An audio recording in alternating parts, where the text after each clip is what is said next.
Hi guys, welcome back to my channel, and I'm back with another recap of Tyler Perry's Sistas season 6 episode 13, Truth Is. It was a lot that went on in this episode, but for the most part I actually enjoyed it. Yes, I'm outside in the park, gotta get this footage out for y'all guys, so we're gonna get into it. So it started off with Bio and Sabrina, right? And he basically was telling her, like, I want you to be one of my 9 wives.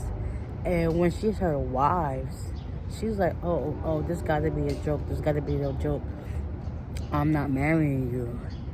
So he was like, all right, cool. So if you don't want to do that, just give me my money back and go to jail. And she was like, okay, fine, do what you gotta do.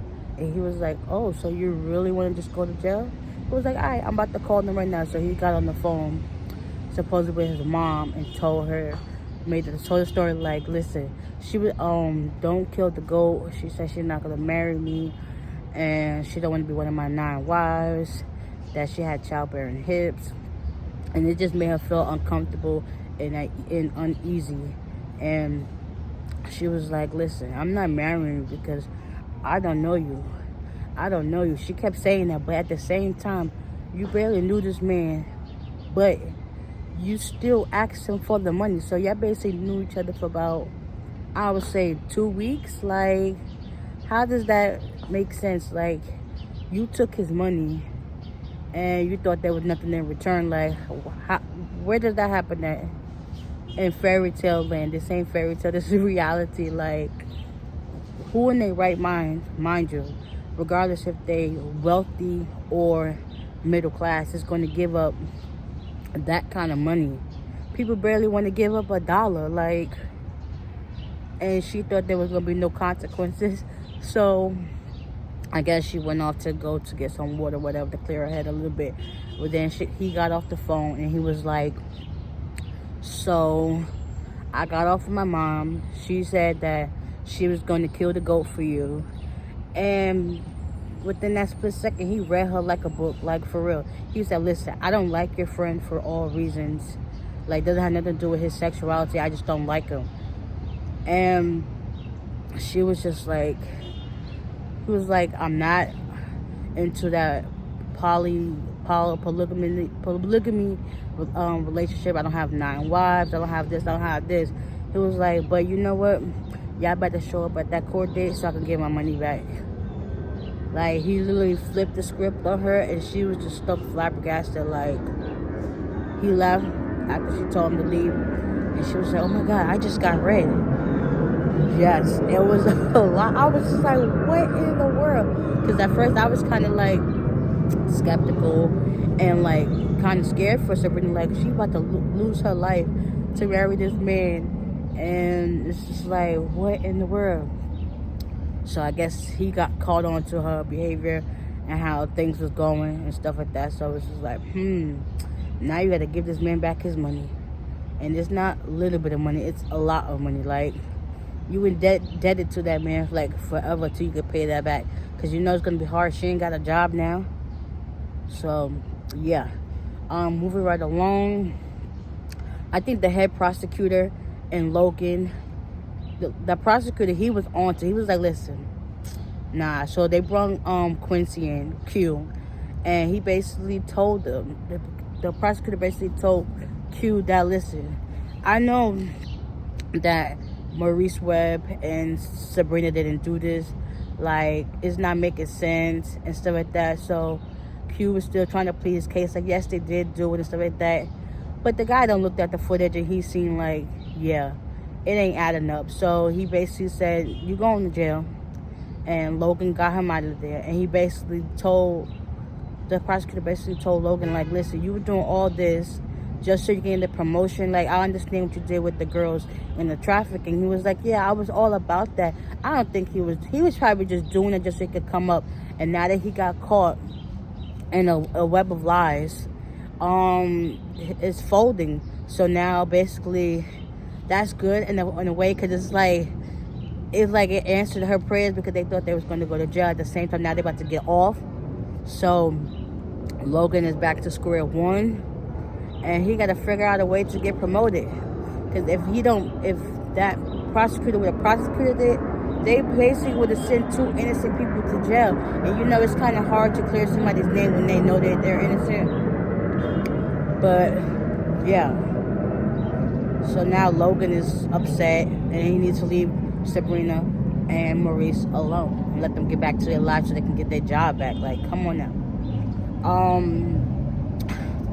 Danny and Andy pulls up at Karen's house, and they said, well, Danny started drinking, you know, she got her stash from the job, and Andy was like, so you got that from the job? She was like, don't worry about me. And they said, we're not going until Sabrina gets there. So a few minutes later, Sabrina gets there, and then they all start talking, whatever, how Karen is crazy, whatever. And the next you know, Karen opens the door, like, what are y'all doing standing out here talking about me? So they come and give her a hug and a kiss or whatever. So they sit down and start talking about how she's been acting and stuff like that. So Andy was like, so what's up with the paternity? Like, Aaron came to the job and said that he's the father and stuff like that. And it was going good. She was like, no, that's not the case. And she was like, yeah, he's not the father. But she was like, how can you do that if you don't have Zach's DNA? He was like, she was like, yeah, I know, I understand that, but yeah, he's not the father. So just by ruling out Aaron, she automatically assumes that Zach is the father. They also said to each other that, you know, Andy's back on the dating scene. Danny found that out, so she also got to go out with her on a date to make sure that she's okay and cool. So they leave after that, and Karen said she was going to call Aaron. So she calls Aaron to tell him to come over there so he could talk. So now the girls head down to Billy Jake's for their blind date with Andy. And Tony's there from Danny's job, his friend. And then the guy that Andy's going on a date with is Jordan, which is also his friend.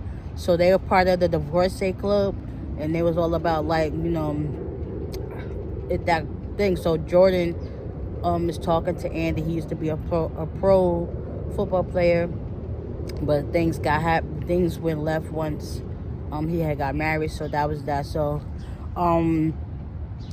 Danny and Sabrina are talking.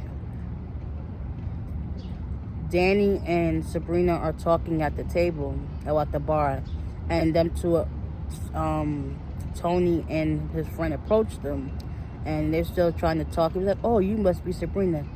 Yes, Tony basically was listening to Danny's conversations because she talked too loud, and Sabrina was like, "Yeah, I can attest to that."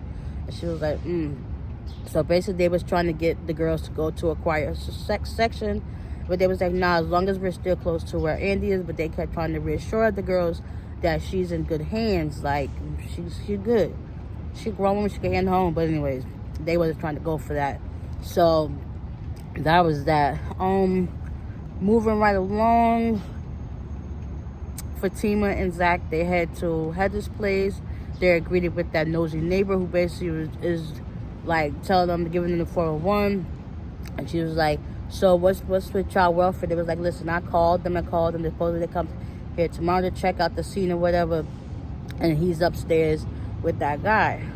And then she was like, so she was like, who are you to him? She was like, and Zach was like, I'm his father. And then she was like, I understand that, I can see it, but who is she? And Zach was like, correct her, like, that's my wife. Like, what? Next year they hear some screaming. All you see is Zach run and Fatima run right behind him. They go up the stairs and they knock on the door. The guy opened the door, was like, I'm here to check on my son. It was like, oh, it's you. Next, you know, Fatima was like, nah, it's not even worth it. Let's just call the police. And they go to walk back downstairs. Before they can do that, they hear the screaming again.